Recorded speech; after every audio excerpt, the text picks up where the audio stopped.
Amy, let me tell you about a magical place that is so exactly designed to be enclosed space, year-round fun for the whole family that I bet you already know what I'm going to say before I even say the name. Let's say it together on 3. 1, 2, 3. Great Wolf Lodge. You got it, Amy. My kids loved Great Wolf Lodge when we went. You probably already know that it has a huge indoor water park with a wave pool, lazy river, a bunch of massive water slides. But then your pack can hit the other attractions because, wait, there's more. Great Wolf Lodge has adventure-packed attractions like Magi Quest, a live-action game kids can play throughout the lodge, plus the Northern Lights Arcade. Spent some quality time there, so your kid who loves the lazy river and your kid who loves fantasy games will both have a great time. Great Wolf Lodge also offers great dining options and complimentary daily events like nightly dance parties, all under one roof. Unpack the car once and you're settled in to have fun. And with 22 lodges across the country, you're always a short drive away from adventure. We've both had such great times at Great Wolf Lodge, so bring your pack together at a lodge near you. Learn more at greatwolf.com and strengthen the pack. I'm the problem, it's me. What fresh hell? Laughing in the face of motherhood. This has to be perfect. With Margaret Abels and Amy Wilson.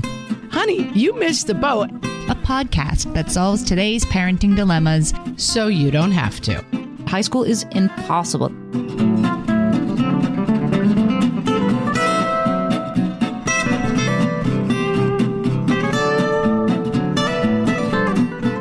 Hello, everyone, and welcome to What Fresh Hell? Laughing in the Face of Motherhood. This is Margaret. And this is Amy. And this week we're wondering, do we rush kids too much?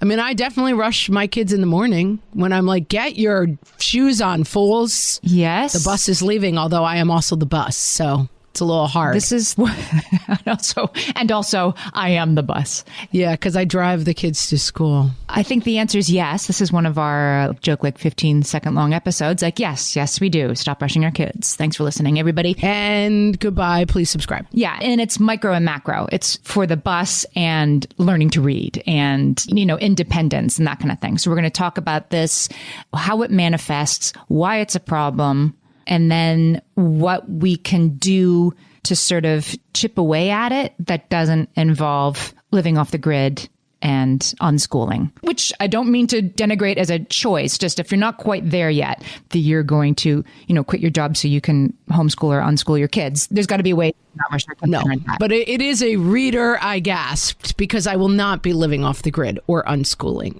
Yeah. Right. That's not for me. So I got this topic idea from an Instagram story that I just kept seeing in my feed because people were sharing it and resharing it. It's a family therapist named Mindful Madre. And so I'll put the link in the show notes. She's on Instagram and she was showing beautiful pictures of children playing in streams and throwing rocks, that kind of thing. And the text on it said, "We are becoming less tolerant of the pace of childhood. In a million ways, we tell children, hurry up, grow up, you are already behind." And I was like, ouch, yes. Right in the solar plexus. You were like, it's me. Hi, I'm the problem. It's me. Yes. I was just thinking about this in relation to Taylor Swift, who I just quoted, because my daughter likes to sing. And I was literally thinking to myself, my daughter's 11, like, I guess I should have gotten her guitar lessons already. Like, I think Taylor Swift was like making albums by the time she was 13. Like, my kid doesn't even know how to play the guitar yet. And she thinks she's going to be Taylor Swift. It's like, honey, you missed the boat. And I have a 13-year-old who's like, yeah, I'm kind of wanting to get into sports.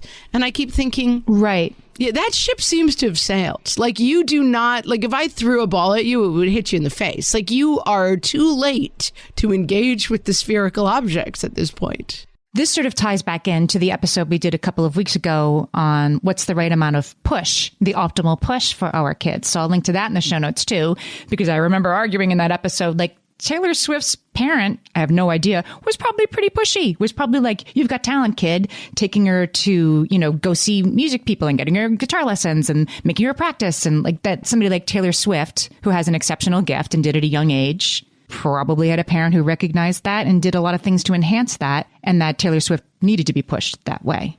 and probably liked singing. You know, you watch American Idol, the auditions, or like I've been singing since I was 3. I was always at the church, at the fair. I mean, I do think that, you know, 99.9999999% of children do not become Taylor Swift. We could run that number longer. Right. And so it's also okay not to play an instrument, but I think that, I mean, I would say if I were to give 5 pieces of parenting advice that someone said, okay, it's your turn. You've got 5 minutes on national TV tonight at 8 p.m. You're going to give 5 pieces of parenting advice. I mean, I would have to think about it. I don't know what all 5 would be, but I know one of them would be calm down, slow down, let kids be young for longer. Like that to me is so important that like, I have a child who's struggling right now a little bit in school, friend stuff, not feeling, you know, like a popular person, not feeling beloved and, you know, not fitting in. And these points are not wrong. They're not wrong about their social status. And I just wish I could give them the perspective of, it's totally fine not to be popular at your age. It's fine. You'll find your people later on, B-Video, you know, but it's very difficult. And one of the reasons that my child is not popular is because they are kind of behind the times at with a stuff, different pace. You know, they're not looking to sneak a beer. They're not, you know, they're still into more childish movies and TV. They're not allowed to watch some things that other kids are allowed to watch. And so it is harder socially for them because they are in every way more immature than their classmates. But I'm willing for them to take that hit because I feel strongly that nothing good comes from being the fastest moving kid in class. Mm-hmm. That's right. So peer pressure is one way in which we move our kids too fast. But I also think it's societal. So like the example that I came up with thinking about this episode is that when I was having my oldest child apply to nursery school in New York City, which is like a ridiculously... Something you have to do, by the way. You know, risible thing. I wrote about it in my book and like, you know, it's a ridiculous thing, but you kind of have to do it for daycare or nursery school, no matter where you are. You got to hurry up and get your kid toilet Can we trained. just click on the word risible for a moment? Amy Wilson, SAT word of the day. It's ridiculous. It's laughable. Ding, Mr. Dictionary says laughable. It's laughable. You have to get your kid potty trained, you know, by the first day of school, or else they can't be in nursery. They have to go back to daycare or whatever. These things that we rush them towards. But the example I was thinking of, which I think is probably a particularly kind of risible in New York City, but crazy everywhere, was that my barely 2-year-old, who still used a pacifier often. I had to sort of, you know, bribe that away from him before we walked into these interviews for these nursery schools, where I had to stand on the side of the classroom and they were judging, you know, they're with a clipboard, smiling, but judging how successfully... Smiling in a rather judging way. Right. Trying to hide their judgmentalness. But they were watching the kids to see how well they separated from the parent who had brought them at 2. My kid would have flunked that, yeah. How well they shared toys at 2, right? And my kid, one memorable interview / play date, somebody had a truck he wanted and he tried to pull out of his, and like he went to take like a bite out of the kid's arm and I intervened. I left the wall. You were supposed to say along the wall on this, but my kid was about to bite somebody else. So I had to intervene and then like, okay, we're not going to this right, you failed. Preschool for 10 reasons. Right. But, you know, looking back on that, like 2-year-olds can't share. 2-year-olds better be pretty attached to their parent. That's developmentally appropriate, right? And will lead to a happy, healthy child. Just all the things we're trying to get these 2-year-olds to do for 20 minutes of an interview is to pretend that they're way beyond what they are developmentally. That's crazy. Yes. And then I think it continues, right? I mean, this is why we have like, you learn to read in kindergarten these days. And in pre-K, you better be writing your name. And in nursery, you better be able to recognize your name. And just we're bringing it all further down. And sort of, you know, for what? But it's not just you and me deciding we're going to make our kid be Taylor Swift. It's sort of everything around them, societally and peer pressure wise as well. For sure. And now that I have middle schoolers and high schoolers, I mean, it sounds kind of facile. When I work with them on their homework, I really realize that I do not know anything they are learning in school. I don't know anything. I don't know the rivers of the Indus River Valley. I don't know the Silk Road and what was being traded on it in, the dynasty era of China. I definitely don't know what 3x over 2y equals. I don't know any of these things, none of them. And I am a very, very functional adult. And I do not say this to say like school is actually useless, but because there is a gift in learning to think and learning to solve problems. And I don't think there's any one-to-one equivalency of like, if you don't know the rivers of the Indus River Valley, you are doomed. But I also I think it's wonderful to learn these things because when you're exposed to lots of knowledge, you become curious, and curiosity is a gift. I get it all, but it does strike me sometimes as like scary, overwhelming path to nowhere, some of this stuff in terms of like, right. You have to be the best. But then check in with me in 4 years. And like, I do worry, like, wait, my kids are going to get into good schools because they don't play any sports and they don't do a lot of extracurricular activities. And they're also not great students. Like, I don't exactly know where we go from here, but I know I'm not fighting the fight.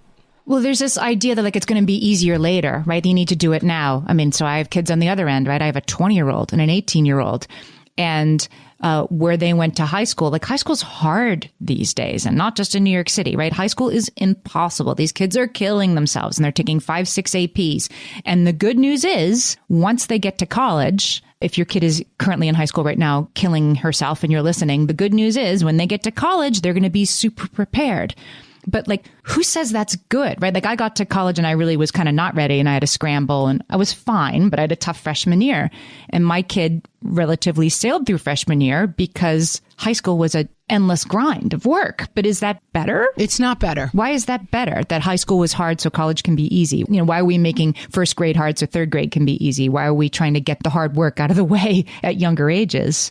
I'm not sure why we were sold that bill of goods, right? Or what you're saying, like 3x over 2y. It's not just that it's hard material, it's that your kids are learning it at a younger age. Like I see my kids learning much more sophisticated material as middle school and high school students than I did when I was their age. And it is good, but it's also like, whoa, like why trigonometry in 9th grade? Your brain might not really be ready to handle that yet. Yeah. And I know a young person who is currently taking the medical school boards. And, from talking to these kids, it's all stuff you can Google now, you don't actually need to know like this pharynx vein is actually connected to like, by the way, not a doctor. Don't take this medical advice. Pharynx vein.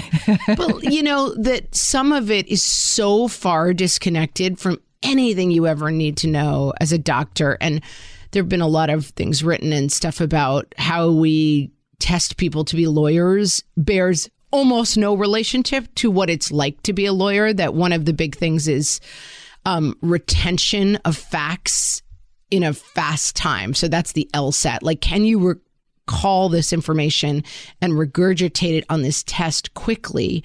And when they look at what lawyers do, it looks nothing like that. They research. It's the ability to find information, and there's no time limit on it. So, the disconnect between how we train people and what we test, what we value. And my sister-in-law who runs a school says this all the time, and I it's become a touchstone for me.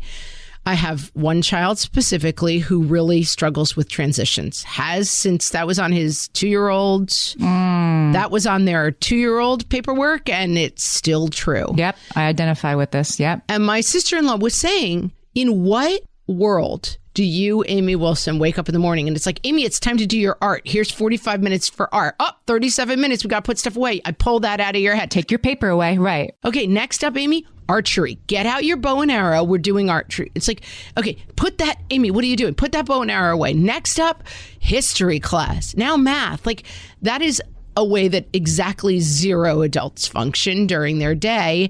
And the fact that it's hard for my young person to do is not necessarily an indictment that they are not a functional human being. It's probably just an indication that that's not how they best function. And that's why, if you're a homeschooling parent listening right now, you're probably nodding your head like, exactly. And that's why your kid can be educated in an environment where they do archery for 3 hours, if that's really what they want. And they chase their natural curiosity to its natural end and then they choose something else. Like, I get it. I get that that could be a better choice, that there might be ways that we can, like for the transitions thing, I have a kid who has always struggled with transitions. And so it's just been a touchstone between my husband and me, like fewer transitions, right? Like bring the cleats to school pickups. So you don't have to stop home. And just anytime you can avoid going home, stopping home, doing this extra thing and having fewer places to go and fewer transitions throughout our lives has made that easier because we don't have to rush our kid. Okay, but we know probably we're not moving to homeschooling, the two of us, so we need to find some different solutions. We'll be right back. Hellions, it's time for some spring cleaning, and I don't just mean the coat closets. Doing your financial spring cleaning can actually be super easy when you let Monarch do your financial spring cleaning for you. One dashboard that gets your entire financial life organized. No more clutter, no more mess, no more logins scattered everywhere, just accounts, investments, property, and more, all in one place. Get your first year of Monarch for half off, just $50 with promo code FRESH. Monarch allows you to look not only at what you've already spent, but also to plan for the future. With Monarch, you can set savings goals, plan for big purchases, and notice spending trends before they become a problem. I can generate cash flow reports that show me what we spent this quarter, this month, what we're probably going to spend next month, and feel prepared, organized, and knowing how to plan for the future. No more surprises and a lot more clarity. Try Monarch. Use code FRESH at monarch.com to get your first year half off at just $50. That's 50% off your first year at monarch.com with code FRESH. My favorite skincare products actually feel more like self-care, like they're so nice to put on and they smell so good that I'm actually happy when I get to that part of my day. And I swear that is how I feel about Osea's anti-aging body balm. Amy, you are usually the lotions and potions queen on this podcast, but I have to say, hard agree. Osea's anti-aging body balm is a liquid silk body balm that combines the lasting hydration of a lotion with the firming power of a serum, leaving skin smoother and firmer. This body balm is clinically tested and designed to deliver visible results you can see and feel. So we've gotten to use this product for a couple of months now, and I swear I have really noticed firmer and smoother skin, like on the back of my hands. It's like getting a mini spa treatment from head to toe. Get a spring-worthy glow with clean, clinically tested skincare from Osea. And right now, we have a special discount just for our listeners. Get 10% off your first order site-wide with code FRESH at OseaMalibu.com. That's 10% off your first order with code FRESH at OSEAMalibu.com. At DSW, we ask the important questions, like, what shoes are you going to wear?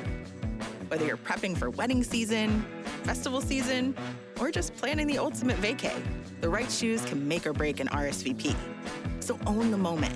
You've got big plans, and we've got just the shoes. At the perfect price, of course. Get ready to get ready with Designer Shoe Warehouse. Head to your DSW store or DSW.com today and let us surprise you. So Laura Markham, she's a psychologist. She wrote an article in Psychology Today called 11 Reasons to Stop Rushing Through Life. I'll put the link in the show notes.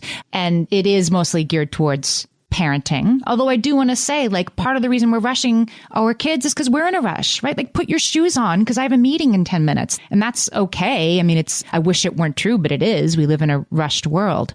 But she goes through some of the reasons that this sort of manifests in ways that are, of course, counterproductive. So the first one is that if you reinforce neural pathways of somebody's brain, particularly, say, a small child's developing brain, in a daily context of stress, if that's the way you live, it creates brains with tendencies towards anxiety. In other words, if you're in a constantly stressful environment, you're going to become somebody who's stressed all the time. I mean, it makes sense, right? Yeah, it does. She also said, and I thought this was very interesting, that stress hormones can make kids cranky. So and we all know that. This was an extremely apt turn of phrase, I thought she said. If we keep kids rushing around, right, then they don't have time to sort of breathe, just like a grown-up, right? Like, where am I? How am I feeling? They're rush. They don't have time to attend to their emotions. And then at night, Dr. Markham says, all of a sudden, your child may have a full emotional backpack for you. Does that sound familiar? It does. Yeah. But I do want to push back a little bit and say that I want to remove the blame, the mom blaming from this in terms of like life is stressful. Like I have a kid who is I have several kids right now who are extremely stressed out by school. And getting out the door by 7:45, as we must at my home, is just inherently stressful and annoying. 3 kids. We don't all eat the same thing. This one forgot his this. Uh-oh, where are the shoes? There's almost no way to do our morning routine like Zen, people floating from room to room and being like, and the next step, we will all find our laptops. Like, no, it's like, oh my God, where's your laptop? Oh, you didn't plug it in. This one unplugged this one's laptop because that one needed the charge. I don't know. It's difficult. We can't set this up as a binary of like Zen mama or you're causing your child to be stressed for the rest of their life. No, absolutely. I mean, and part of the problem is, right, like if the bus comes at 6:45 in the morning, that's too early. Like that's too early for a school bus, but that's when it comes, right? Like, what are you going to like run for school board? Like there are things you can control and things you can't. That your kids have to be out the door earlier than they naturally want to be is like a societal issue. My daughter's high school actually starts, they don't have to be in their seats until 9 a.m., which is when I started. I don't know when you had to be in your seat. I had to be in my seat at 9 a.m. like 100 bajillion years ago. I don't even remember, Amy. It's so long ago. They've gone this long way around back to that. But this school is making a huge parent-facing statement of like, these are the circadian rhythms of teenagers. This is what's right. We're going to stand in the gap and do what's right for teenagers. I mean, nice work if you can get it. I didn't pick this high school for this reason. Just lucky her. But you're right. To be like, oh, I need to be zen, and I can't. That this rushing stuff is sort of, some degree of it is impossible. But because it's impossible to get rid of all of it, I think you do have to figure out ways you can get rid of some of it. Yeah. And I think it's kind of, for me, an example is traveling. Someone gave me this advice, and I think it goes to all of these things. We're going to go to Disney World, right? We're going to spend our life's fortune we have been saving since the children were born, and this is our trip to Disney World. And therefore, my instinct is to say, this must be the world's most perfect trip to Disney World, in which we do all of the Disney World things, and that my vision of what makes Disney World perfect is the right one. And therefore, I am going to shove us both-handed through this experience. Right. Through the death march of 18 rides today. Yes. Through the joyless death march of we're doing it all. And that there is some ability to say, where are my expectations leading us into a feeling? I have a very, very busy life. I do the podcast, which is to some degree accidentally become kind of a full-time job and business that you and I run. Yep, kind of. Yes. Kind of, which is great. Like, thank you. Wonderful. Before I ever started that, I had a fairly busy teaching career that takes up a great amount of my bandwidth. I have 3 kids. I have a family. I travel to see. My plate is very, very full, but I know for myself that when I find myself answering, how are you? With the answer busy, I need to check in. I don't want to go through my life being busy. That is not appealing to me. Mm-hmm. Naturally, I am at a season of my life where I could do 80 hours of work every week without any problem. I have to be more judicious about what I say yes and no to. I have to disappoint myself and other people sometimes about because I know I don't want to be busy as my number one life descriptor. And similarly, I think for my kids, and I've said often, I think especially since the pandemic, we have over-adjusted. I had a kid who had to fill out for, I don't know, science or something, home skills, like a day tracker, like our friend Laura Vanderkamp, like write down what you do and I looked at it and it was like sleep, sleep, sleep, sleep, screen, screen, screen, screen, lunch, screen, run to the store. I was like, wow, this is not good. Like, this is not a portrait of a life either. So he needs a little more busy. It's not necessarily busy, but because that was one of the questions I wanted to sort of research when I did this episode. Like, let kids go slow, let kids go at their own pace. And I'm thinking to myself, like, I'm assuming that no screens must like play into this somewhere. Like, we can let kids relax and play as much Switch as they want to, but that probably isn't solving this problem. And what we're supposed to help kids recreate, which again is easier when they're 3 and they'll play with the Tupperware and the kitchen sink, right? But it's handiwork and it's struggle. And it's like, let me figure out why this, round peg won't fit in this square hole and let me hammer at it for a while without going over and interrupting them and fixing them or redirecting them, letting little children figure it out. And then once kids get older, it is helping them figure out, like my kid right now has more time on his hands because of reasons. It doesn't matter why, but he has several more hours in the week than he did. And he played Switch for a while and he's gotten like so bored that he's gone back to the piano and he's now figuring out scales. And he's saying to me, give me any key and I'll play the scale for it. And that is right. Like, how can I make that more front and center? How can I keep his life slowed down enough so that the piano will call to him, as opposed to like, I have 3 hours of homework a night and then I just have to numb myself with Switch until it's time for bed. It's the off-screen stuff that you have to find for them, but it means slowing down to make room for it. And I do think that it's worth acknowledging that balance is really, really hard. I've talked before about a kid of mine who spent a significant part of one summer figuring out how to do a backflip. He just got this, little, they're called air mats or something. It has a little bit of spring in it. And he was into gymnastics at the time, and he just would work on it a couple of hours a day. And I thought, well, this is the book version, right? This is what we want. It's unstructured time. He set himself a task. He's figuring out a difficult thing to do. His siblings are kind of invested. They come out and help or watch or cheer or whatever.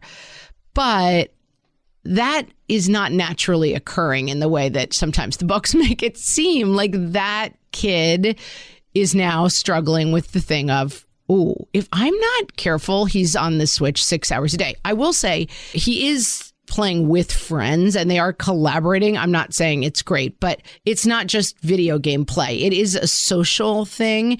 It's also, seasonal here when it's cold and dark and stuff. It's a lot easier to fall into that. I do think they're more likely to jump on bikes and meet up with each other when it's not 40 degrees and raining.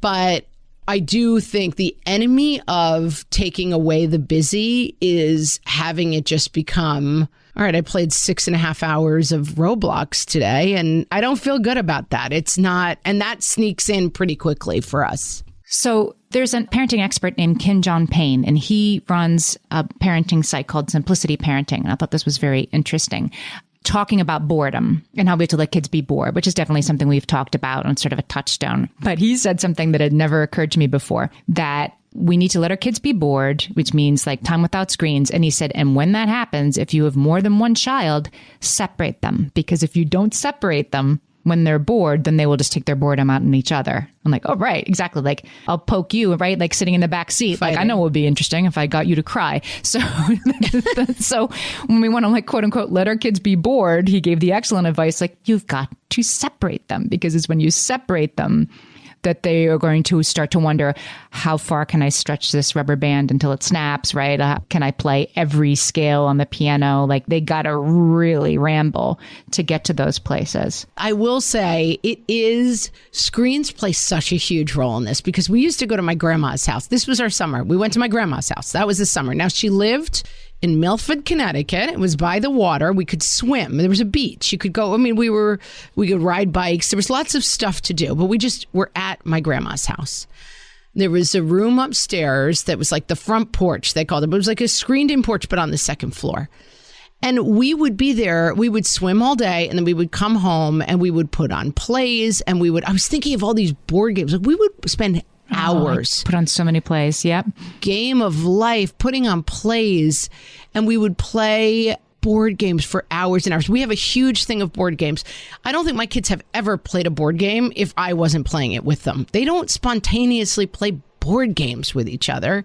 And maybe that's just my poor parenting, but I do think that the lure of the screen does get in the way here. And maybe it's a little bit more that I need to start saying, like, this is a screen-free day. Now figure it out. Because I think that for us, I think of those, we would be at the beach for 8 weeks. I mean, you get bored of But we would invent stupid games and jump off the dock in this way. Okay, now we're going to have a jumping off the dock contest. Okay, now we're going to this. There's probably a lot of mom, watch me, mom, watch me, mama, mom, watch me, right? My parents were not there. My parents were at home. I mean, they were not sitting out on the beach with us. They sent us by ourselves, you know? And there was a long jetty with all these rocks. And all the kids who were there all the time, we could run to the end of the jetty in like 2 minutes. And if a kid came who didn't know the jetty, like they would have to they were walking. And it's like, no, you step on that one, you skip the next one, you jump here, that one's flat, then you can get enough.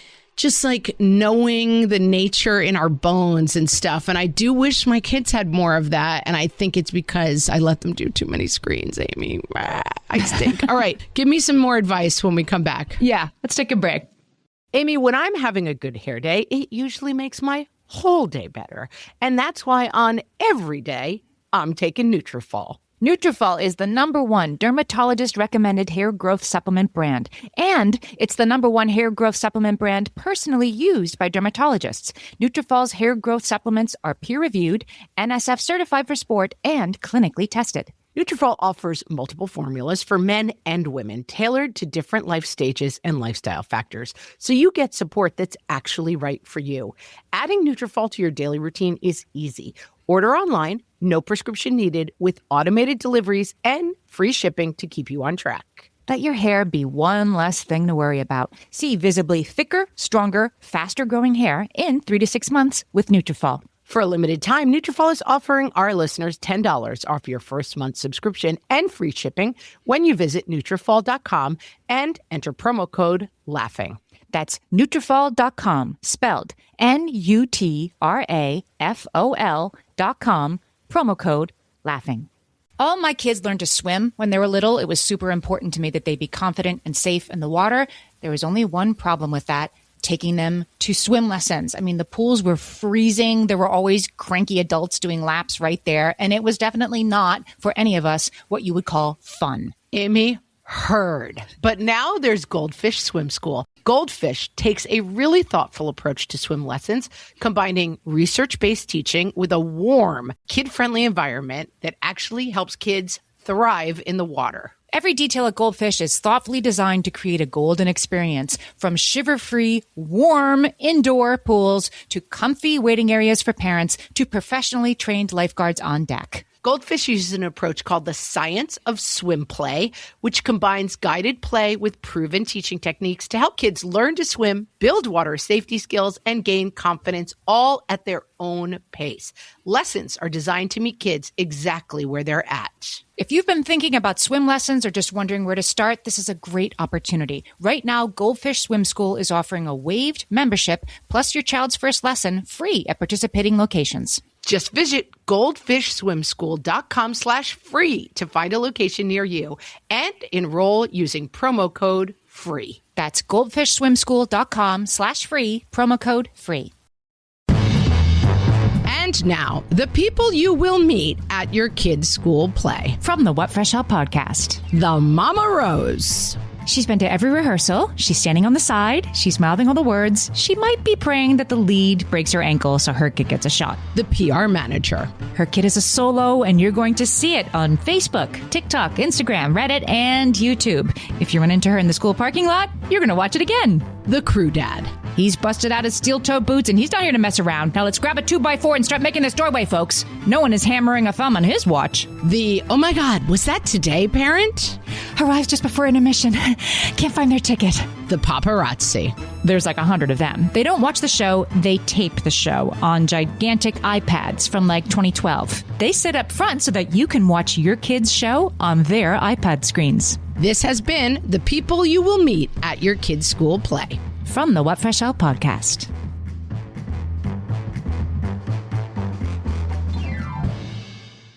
All right, so I had a Disney World thought before when you were talking about Disney World as being like, this has to be perfect. It has to be fun, yeah. I took my kids to, the first time I took them, I think they were like 3 and 2, which is definitely a large undertaking. And I had this sort of like aha moment. We went to Epcot. And, you know, Epcot's sort of like the lesser of the parks, I would say, if I'm speaking honestly. There's not quite as much exciting there to do. Just came from there. No offense. Epcot kind of stinks. Yeah. And we were inside the big ball, or I think we were. and there was sort of like a Lego display that we found it like on the way to find a bathroom. And all of a sudden there just were some Legos on the table. Yes. And both of my kids fell to on these Legos, like it was their, timed assignment, right? And they were being judged for the rest of their lives on how they did these Legos. And we let them play for 5 minutes. We let them play for 10 minutes. We let them play for 20 minutes. And then we're like looking at each other like, are we seriously just we came to Disney World to let these two kids stand here and play Legos? And yeah, we did. We let them play Legos until one of them looked up and was like, are we going to go on another ride? Like, sure. Are you ready? Let's go. And it was so hard for me to do. But something in me was like, they need this. They need this to reset from the standing in line part and the overstimulation part. And not to give myself too much of a back pat here, but that's like one thing I did right one time, one decision that I made, not to rush my kids in a place where it was all too easy to do so because we'd spent all this money and had all these things to do. And they just wanted to play with the same kind of Legos we had at home. Yep. And I think it's just like you got to seize those moments when you can get them, that you're not going to have 8 weeks with your cousins at the beach and no parents. Like that kind of Goonies summer doesn't really exist for most kids anymore, but you can create like 20 minutes of it. Yeah, I used the example when we were in Paris and we were on the Champs-Élysées heading for the Arc de Triomphe, and it was like, this is Paris. And then there was a Stranger Things pop-up store and all the kids right. so wanted to go. And I was team like, I'm not getting off the bus. I'm not going to the Stranger Things store. We're in Paris. And luckily, two of the people we were with said yes.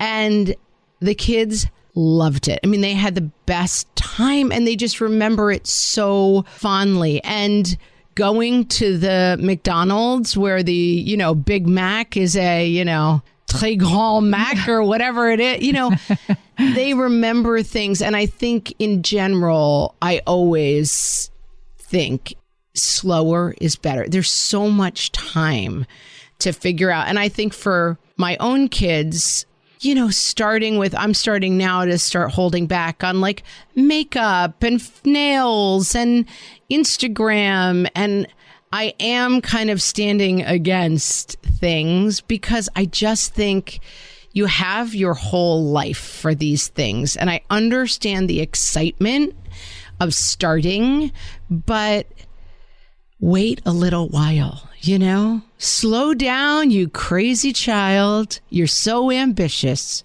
for a juvenile. We're going to link to the song Vienna Waits for You by Billy Joel because I am team, it's okay to not be so fast. It's okay to find passions, but also to not be on every team and squad. And man, I mean, I will check in with you guys in a couple of years and find out how this worked out, because I do worry that like, oh my God, it's going to be really hard for my kids to get into college because they don't have any activities. But I don't want to do it. And I don't want to rush around. I don't want to do it. Well, what about a passion that is like just theirs and that they can do like, I don't know, like playing the piano or like doing backflips? Like these are things that you do yourself and you teach yourself to do. I'm thinking about when you were saying like kids can slow down and it's okay. I feel like it's an easier message and it's worthwhile. Like sometimes this is enough to let your kid know. I'm thinking of a certain child I had who liked American Girl dolls, loved them and loved them dearly. And she was sick for a long time and they really helped her when she was sick. Like that's what she did instead of playing with friends. And then got to the point where it's like, I'm a little embarrassed. My friends are coming over and I'm a little bit too old to have these out in my room, but I spent all my time creating these worlds. She made them out of like, I'd go to Michael's and get her supplies and things. And she didn't want to take them down. And I was like, don't take them down. I was on her side. Like, don't take them down. They're amazing. You can play downstairs or you can say, look what I made. Like, be proud of these. They need a little bit of encouragement sometimes to like, yeah, you still like American Girls or Pokemon and that's fine. But it's harder when you have a kid who's like, oh, that stuff's stupid. Like they've already crossed to the other side. You can't like pull them back. But even then, can you help them find something else that's like they're naturally curious about and then let them be naturally curious about that and don't interrupt them and create the space for that? I think when you outlaw screens, you can. That's pivotal to this because I have a kid who would say no to everything. We were just down visiting my dad in Florida. Let's go play pickleball. I don't want to do it. It won't be fun. Got out, loved it, played, and then right away, don't say I'm good and you're going to make me take lessons. Like he has a natural aversion to like being busy or participating in things. His best day is headset on, 9 of his friends, and they're all exploring some computerized world. And I realized that like there's room for that. But if I let him have his way, I have kids who would invent worlds, take up art, learn scales on the piano, and I have kids who would not. And so I think, as always, I struggle more with the push and the rush than I do with the, because I also think curiosity fades as we get older. And even by middle school and high school, a kid who's like, I can make these 2 socks into puppets, and I have like your imagination gets dulled. And so that it is more natural for maybe a 13, 14-year-old to be like, I'm going to lay in my bed and scroll 80 million TikToks, which is what I would do too. I get it. Exactly. But I think you have to work a little harder to not say like, oh my God, you won't get into Harvard if you're not doing these 9 activities. But also it is fun to figure stuff out. It is fun to be good at stuff. It is fun to have mastery of stuff. But that stuff takes work. And you talk about it. It's flow that I have to do this for myself, and I struggle to do it for my kids. My idea of like, I just need to relax. I need downtime. It's like, I actually feel better if I get out. If a friend calls, let's go for a walk. Like, oh, I was in the sunshine for half an hour. That really helped me. My instinct was, I deserve a day of just sitting and snacking and reading my book and doing absolutely nothing and scrolling TikTok.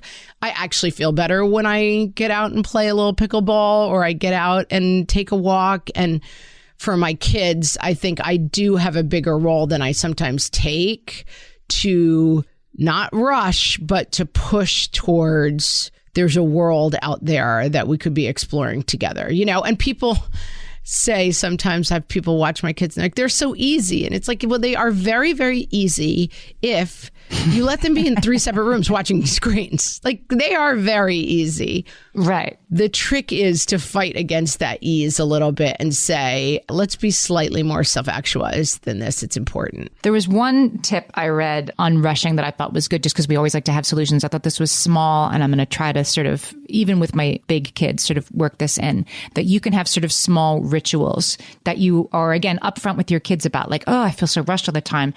Okay, before, now that we're in the car, we're going to put on our seatbelts. Let's just take 2 deep breaths together, and then we'll go to school.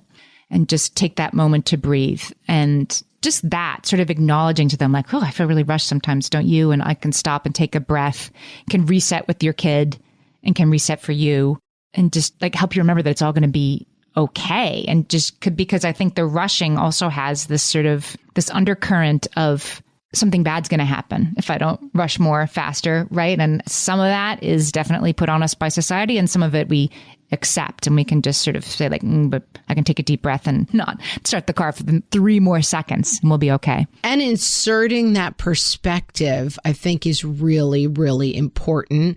I mean, we tend to rush in the mornings, and then it's like, what if we're late? And sometimes I say, it's fine. If we're late, I'll call. It's fine. You and I are traveling this week, and I have people watching the kids, and are they going to get all 3 of them out the door at 7:45 to make the 7:52 bell? I'm not sure. I'm going to tell everybody. I'm going to write a note to the principals of the schools and say, Dad and I are away this week. We have people helping us out.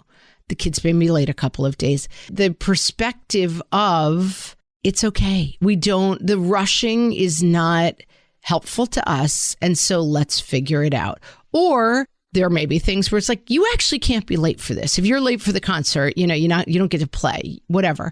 Okay, let's work back and make a really good strategic plan to solve this problem. Right. So that you won't have to rush. Right. Get on the same side of the net as the problem, so that we're saying like, let's figure out how to do this in the best possible way. And when we can give perspective to it, that's good too, so that we get away from the thing you were talking about of like, we learn every operation in stress, so that stress becomes so intractable that we are always stressed.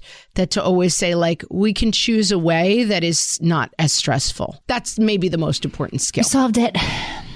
Take a deep breath with me. I mean, no one will ever be stressed again. Thank goodness. It's so nice to know. breathe in calm, breathe out stress. Whoosh.